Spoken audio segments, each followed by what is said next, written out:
أعوذ بالله من الشيطان الرجيم. بسم الله الرحمن الرحيم. الله يبدأ الخلق ثم يعيده ثم إليه ترجعون. ويوم تقوم الساعة يبلس المجرمون ولم يكن لهم من شركائهم شفعاء وكانوا بشركائهم كافرين. ويوم تقوم الساعة يومئذ يتفرقون فأما الذين آمنوا وعملوا الصالحات فهم في روضة يحبرون. وأما الذين كفروا وكذبوا بآياتنا ولقاء الآخرة فأولئك في العذاب محضرون. فسبحان الله حين تمسون وحين تصبحون وله الحمد في السماوات والأرض وعشيا وحين تظهرون. يخرج الحي من الميت ويخرج الميت من الحي ويحيي الأرض بعد موتها وكذلك تخرجون. ومن آياته أن خلقكم من تراب ثم إذا أنتم بشر تنتشرون.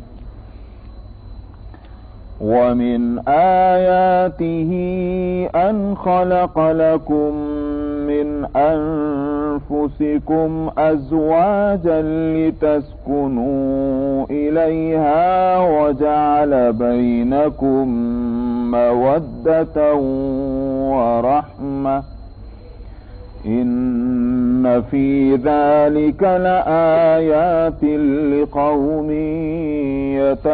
يتفكرون.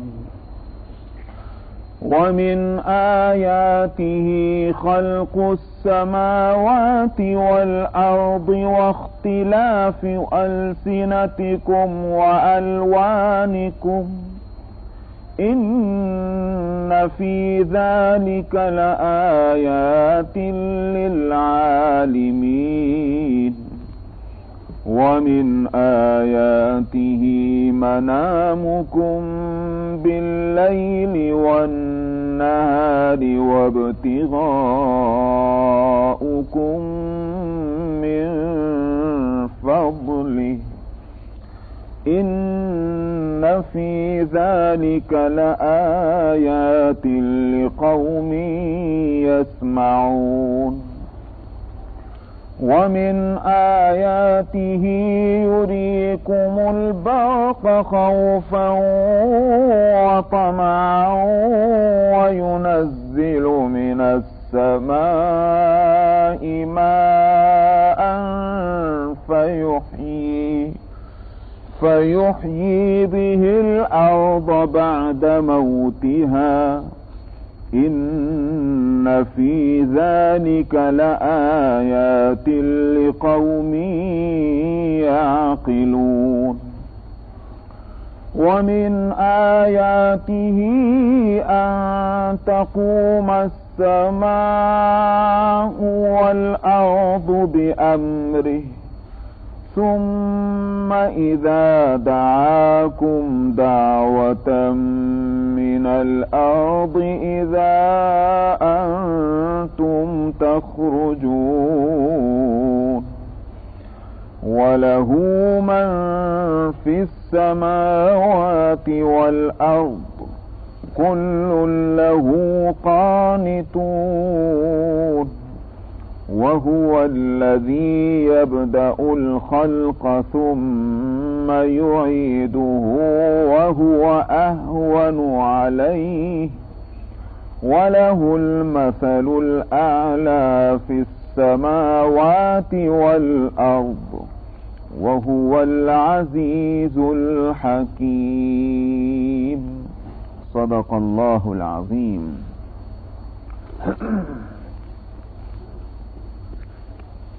میں نے گزشتہ ہفتے بتلایا تھا کہ اس سورت کے ابتدا میں جو ایک پیش گوئی کی گئی تھی اور تاریخ اور سیرہ نے اس بات کو ثابت کر دیا ہے کہ یہ پیش گوئی نہ صرف یہ کہ اس کا ظہور ہوا، بلکہ یہ کہ جو وقت مقرر کیا گیا تھا اس وقت کے اندر اندر وہ کام ہوا کہ جس کی پیش گوئی کی گئی تھی، یعنی روم کو غلبہ حاصل ہوا فارس کے اوپر، جبکہ جس وقت پیش گوئی کی گئی تھی اس وقت کے حالات سے ذرہ برابر توقع نہیں کی جا سکتی تھی بظاہر اسباب کہ اس پیش گوئی کے ظہور کی کوئی صورت ہوگی۔ اس پیش گوئی کے مطابق اس واسطے یا عرب کے واسطے یا فارس اور روم کے واسطے چاہے کتنی بھی اہم ہو، مگر ظاہر ہے کہ اللہ سبحانہ و تعالیٰ کے لیے تو کوئی اہم بات نہیں تھی، لیکن قرآن پاک میں اس کو اور اس صورت میں اس طرح بیان کرنا کہ جیسے بہت اہم واقعہ ہے کہ سورت کی ابتدائی دراصل اس بات سے ہو رہی غلبت الروم فی ادنی الارض وهم من بعد غلبهم سیغلبون، کہ کوئی بہت بڑا حادثہ پیش آنے جا رہا ہے کہ جس کے اہمیت کا یہ تقاضا ہوا کہ سورت کی ابتدا اسی سے ہوئی۔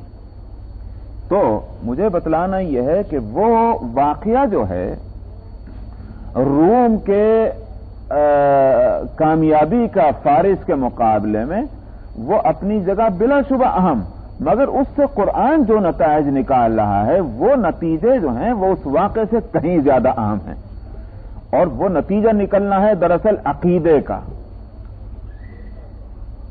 عقیدے کا جو اہم جز ہے وہ ہے دراصل آخرت کا یقین، اور اس کو بھی تھوڑی سی ایک دو لفظ کی تفصیل سے یوں کہیے کہ مر کر دوبارہ زندہ ہونا اور اللہ کے سامنے جواب دہی کرنا اس زندگی کے اچھائی اور برائی کا، یہ مسئلہ جو ہے یہ بہت اہم ہے۔ اگر یقین نہیں تب بھی مصیبت، جو یقین ہی نہیں کرتا کہ مر کر دوبارہ زندہ ہوگا تو ظاہر ہے کہ اس کی زندگی کا رخ تو جو ہے سو ہے وہ آپ کے سامنے، لیکن اگر آپ اپنے اور میری زندگی کا بھی مطالعہ کریں، میری مراد اس سے یہ ہے کہ ہم اور آپ مسلمان ہیں اللہ کے فضل سے، لیکن اس کے باوجود اگر میں اپنی زندگی کا اور آپ اپنی زندگی کا مطالعہ کریں تو ایک بات تو آپ اپنے بارے میں کہیں گے، میں اپنے بارے میں کہوں گا، اور وہ یہ کہ ہماری زندگی اسلامی نہیں ہے جیسی ہونی چاہیے، ہماری زندگی دینی نہیں ہے، ہماری زندگی شرعی نہیں ہے، جیسا کہ ہم تاریخ میں حضرات صحابہ رضی اللہ عنہم کے تعلق سے پڑھتے ہیں کہ ان میں سے ایک ایک فرد کی زندگی کو ہم یہ کہہ سکتے ہیں کہ ہاں واقعتاً یہ دینی زندگی تھی۔ بزرگوں کی زندگی کو ہم پڑھتے ہیں تو معلوم ہوتا ہے کہ واقعی یہ دینی زندگی ہے، ان کے مقابلے میں اگر اپنے آپ کو دیکھیں تو دین سے قریب کتنے ہیں، اس کے مقابلے میں تو اگر دیکھا جائے تو دین سے دور زیادہ نظر آئیں گے۔ سوال یہ کہ یہ کیوں؟ ایک ہی بات، اور وہ وہی ہے کہ مر کر دوبارہ زندہ ہونے اور زندہ ہو کر اللہ کو اپنی زندگی کے اچھائی اور برائی کا جواب دینے کا فکر جو ہے وہ ہمارے دماغوں میں نہیں ہے۔ یہ اگر فکر مسلط ہو جائے تو ظاہر بات ہے کہ پھر ہماری نمازیں تھوڑی بدلیں گی، اور صرف ہمارے روزے تھوڑی بدلیں گے، ہمارے صرف زکوٰۃ اور حج کا نظام تھوڑی بدلے گا،